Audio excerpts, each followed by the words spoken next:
and perhaps to let go of them. For you and I know that it was not the white man, and it was not the white church, but it was the Negro. It was the Negro church which initiated this struggle in this quest for justice and love among men. What kind of attitudes are you sharing with others, your friends, your children, when it comes to race relations? What is your race relations vocabulary? I've heard so many Christians use the word nigger. By what we say, by how we act, we teach, we witness.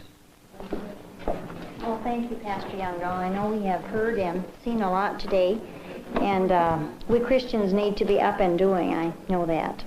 Thank you. The few particulars that make Omaha different from New York are just incidental.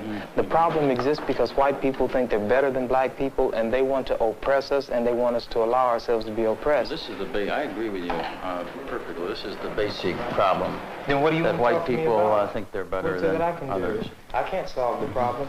You guys pull the strings that close schools. You guys draw the boundaries that keep our kids restricted to the ghetto.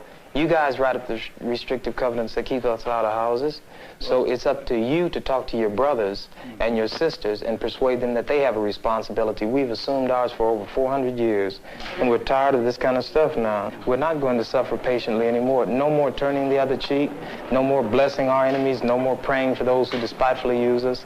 We're going to show you that we've learned the lessons you've taught us, we've studied your history, and you did not take over this country by singing "We Shall Overcome." You did not gain control of the world like you have it now by dealing fairly with a man and keeping your word.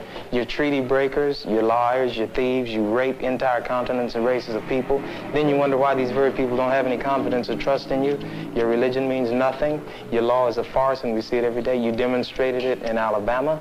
And I can say you because you're part of the whole system. You profit from it. In fact, you make your living from it. You couldn't walk around and talk to people, stand up in your pulpit on Sunday and preach nice little songs and say, now we're going to give thanks to the Lord for he is good and old Jesus be among us. As far as we're concerned, your Jesus is contaminated, just like everything else you've tried to force upon us is contaminated. Well, so you can have him. And here's what I'll say, I wish you would follow Jesus like we followed him. Because if you did that, then we'd be in charge tomorrow.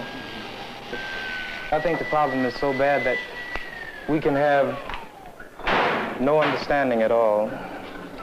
You think it's gotten to the point where there can never be that reconciliation? No. You talk about justice, and it means one thing to you, and we talk about it and it means something else to us. And it'll always be that way.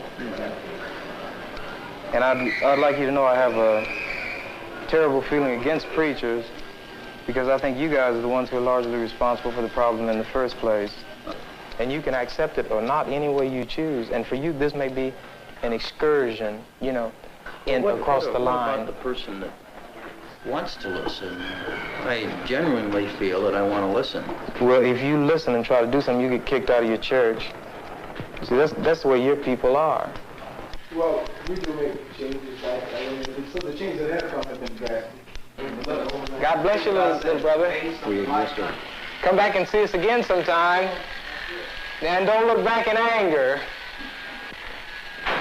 Thanks for taking it so well.